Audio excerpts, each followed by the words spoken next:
kesempatan kali ini kita akan belajar tentang perkembangbiakan tumbuhan.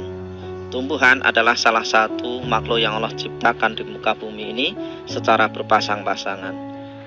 Allah Subhanahu wa taala berfirman dalam surat Yasin ayat 36, Subhanalladzi khalaqal azwaja kullaha mimma tunbitul ardu wa min anfusihim wa mimma la ya'lamun. Allah Subhanahu wa taala berfirman dalam surat Yasin ayat 36 ini, yang artinya adalah Maha suci Allah yang telah menciptakan makhluk-makhluk semuanya berpasangan, dari yang ditumbuhkan oleh bumi atau dari diri mereka, ataupun dari apa yang mereka tidak mengetahuinya. Dalam surat Yasin ayat 36 ini Allah mengabarkan bahwa Allah Subhanahu wa taala Allah lah yang menciptakan seluruh makhluk di muka bumi ini. Allah ciptakan makhluk di muka bumi ini secara berpasang-pasangan, baik itu yang ditumbuhkan oleh bumi, yaitu berupa tumbuh-tumbuhan. Kemudian Allah ciptakan dari diri mereka, yaitu Allah ciptakan manusia. Allah ciptakan manusia dalam bentuk berpasang-pasangan, ada laki-laki, ada perempuan. Demikian juga Allah ciptakan makhluk di muka bumi ini, baik yang hidup maupun yang tidak hidup. Sebagai contoh, Allah ciptakan matahari, Allah ciptakan bulan, Allah ciptakan siang, Allah ciptakan malam, Allah ciptakan langit, Allah ciptakan bumi. Semua itu Allah ciptakan dalam bentuk berpasang-pasangan. Tumbuhan adalah salah satu makhluk yang Allah ciptakan di muka bumi ini. Secara garis besar, perkembangbiakan tumbuhan ini dibagi menjadi dua. Yang pertama adalah perkembangbiakan generatif, yang kedua adalah perkembangbiakan vegetatif. Pada pertemuan kali ini kita akan belajar tentang perkembangbiakan tumbuhan, yaitu perkembangbiakan generatif. Lalu apa yang dimaksud dengan perkembangbiakan generatif? Perkembangbiakan generatif adalah perkembangbiakan tumbuhan melalui proses peleburan sel kelamin jantan, yaitu benang sari, dan sel kelamin betina, yaitu putik. Proses peleburan sel kelamin jantan dan sel kelamin betina ini biasa disebut dengan proses fertilisasi.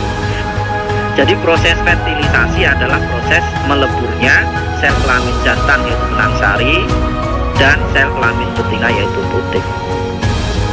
Anak-anakku sekalian, alat perkembangbiakan generatif tumbuhan adalah bunga. Tentunya anak-anak sekalian tidak asing dengan bunga, karena di sekitar kita ini banyak sekali kita jumpai bunga.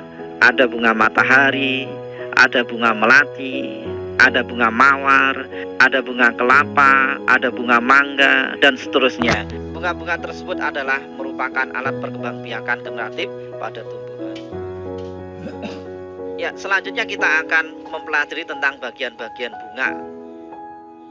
Bagian-bagian bunga ini secara garis besar terdiri dari dua bagian. Yang pertama yaitu bagian yang disebut dengan alat perkembangbiakan bunga. Yang kedua yang disebut dengan perhiasan bunga. Alat perkembangbiakan bunga ini terdiri dari dua bagian. Yang pertama adalah benang sari, yaitu alat perkembangbiakan jantan pada bunga. Kemudian alat perkembangbiakan betina ini disebut dengan putik. Alat perkembangbiakan jantan atau benang sari ini terdiri dari kepala sari dan tangkai sari. Kemudian sedangkan alat perkembangbiakan betina yaitu putik ini terdiri dari kepala putik, kemudian tangkai putik, dasar putik. Di dalam dasar putik ini terdapat yaitu bakal biji. Kemudian yang kedua yaitu perhiasan bunga. Perhiasan bunga ini terdiri dari mahkota bunga dan kelopak bunga. Setelah kita memahami bagian-bagian bunga, maka selanjutnya adalah kita akan mempelajari tentang bunga berdasarkan kelompok-kelompoknya. Yang pertama adalah bunga berdasarkan kelengkapannya. Bunga berdasarkan kelengkapannya ini dibagi menjadi dua, yaitu bunga lengkap, yang kedua adalah bunga tidak lengkap. Apa yang dimaksud dengan bunga lengkap? Bunga lengkap adalah bunga yang memiliki perhiasan bunga. Perhiasan bunga ini terdiri dari mahkota bunga dan kelopak bunga. Kemudian alat perkembangbiakan. Alat perkembangbiakan ini terdiri dari benang sari, yaitu alat perkembangbiakan jantan, dan putik yaitu alat perkembangbiakan betina. Jadi bunga lengkap adalah bunga yang memiliki perhiasan bunga, yaitu memiliki mahkota dan kelopak bunga, serta memiliki alat perkembangbiakan yaitu benang sari dan putik. Sebagai contoh misalkan yang termasuk bunga lengkap yaitu bunga mawar. Bunga mawar ini selain bunga mawar ini memiliki perhiasan bunga yaitu mahkota bunga dan kelopak bunga, bunga mawar ini juga memiliki alat perkembangbiakan yaitu benang sari dan putik. Di antara contoh yang lainnya yaitu bunga matahari. Selain bunga matahari, di antara contoh bunga lengkap adalah bunga anggrek. Bunga anggrek, di samping bunga anggrek ini memiliki mahkota bunga dan kelopak bunga, juga memiliki alat perkembangbiakan berupa benang sari dan putik. Sekali lagi bahwa bunga lengkap adalah bunga yang memiliki perhiasan bunga dan alat perkembangbiakan. Ini adalah pengelompokan yang pertama, yaitu bunga berdasarkan kelengkapannya. Yang kedua, yaitu bunga tidak lengkap. Kenapa bunga itu disebut dengan bunga tak lengkap? Bunga tak lengkap adalah bunga yang tidak memiliki salah satu bagian bunga, yaitu tidak memiliki di antara bagian bunga tadi, yaitu perhiasan ataupun alat perkembangbiakan. Sebagai contoh adalah bunga jagung, kemudian ada bunga kelapa, ada bunga rambutan. Berikutnya pengelompokan bunga, yaitu bunga sempurna dan bunga tak sempurna. Bunga sempurna atau disebut dengan berumah satu dikatakan bunga sempurna karena bunga ini memiliki dua alat perkembangbiakan yang ada di dalam satu bunga.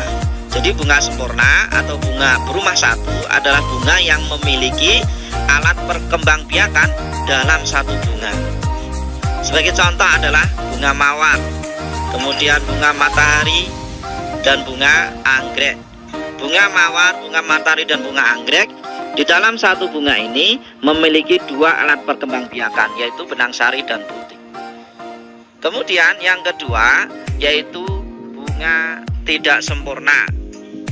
Disebut bunga tak sempurna karena bunga ini hanya memiliki salah satu alat perkembangbiakan dalam satu bunga.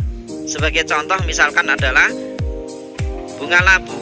Bunga labu ini hanya memiliki salah satu alat perkembangbiakan dalam satu bunga. Yang satu ini hanya memiliki alat perkembangbiakan betina, yang bunga lainnya ini hanya memiliki alat perkembangbiakan jantan atau benang sari. Di antara contoh lainnya adalah melinjo, kemudian juga adalah pepaya. Demikian juga di bunga melinjo dan pepaya ini hanya ada satu alat perkembangbiakan dalam satu bunga. Oleh karena itu kenapa bunga-bunga ini digolongkan ke dalam bunga tak sempurna atau berumah. Anak-anakku sekalian, kita akan mempelajari tentang penyerbukan ya. Apa itu penyerbukan? Penyerbukan adalah jatuhnya benang sari ke kepala putik. Jadi proses jatuhnya benang sari ke kepala putik ini disebut dengan penyerbukan. Berdasarkan asal serbuk sari, penyerbukan ini dibagi menjadi 4. Yang pertama yaitu penyerbukan sendiri atau autogami. Disebut dengan penyerbukan sendiri karena benang sari dan putik ini berada di dalam satu bunga. Karena putik dan benang sari ini berada dalam satu bunga, proses penyerbukannya terjadi di satu bunga, maka disebut dengan penyerbukan sendiri atau autogami. Kemudian yang kedua yaitu penyerbukan tetangga atau geitonogami.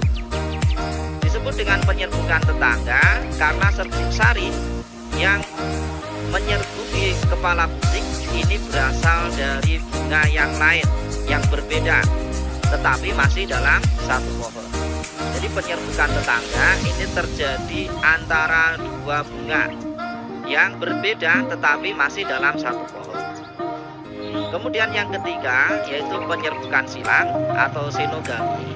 Penyerbukan silang ini terjadi yaitu ketika serbuk sari yang menyerbuki kepala putik ini berasal dari tanaman yang berbeda. Ada dua buah tanaman yang berbeda yang memiliki bunga tetapi masih dalam satu jenis. Ini terjadi penyerbukan silang ya antara satu tanaman dengan tanaman lain, dari bunga yang tanaman pertama ke tanaman kedua. Ini terjadi penyerbukan. Penyerbukan ini disebut dengan dengan penyerbukan silang karena terjadi antara dua tanaman yang berbeda tetapi masih dalam satu jenis. Ini disebut dengan penyerbukan silang. Yang keempat yaitu penyerbukan bastar atau hibridogami. Penyerbukan bastar ini terjadi ketika serbuk sari yang menyerbuki kepala butik. Serbuk sari yang menyerbuki kepala butik ini berasal dari tanaman yang sejenis. Berbeda tanaman yang varietasnya berbeda. Serbuk sari yang menyerbuki kepala butik ini berasal dari tanaman sejenis, tetapi varietasnya berbeda. Sebagai contoh, misalkan ada bunga yang berwarna ungu dengan berwarna orange, maka ketika terjadi penyerbukan antara bunga, yaitu bunga ungu dan bunga orange, maka ini disebut dengan penyerbukan bastar karena berasal dari tanaman sejenis tetapi berbeda varietas. Penyerbukan berdasarkan bantuan faktor luar ini dibagi menjadi 4. Yang pertama adalah penyerbukan dengan bantuan angin atau disebut dengan anemogami. Yang kedua adalah penyerbukan dengan bantuan air atau hidrogami. Yang ketiga adalah penyerbukan dengan bantuan hewan atau zoidiogami. Yang keempat adalah penyerbukan dengan bantuan manusia yaitu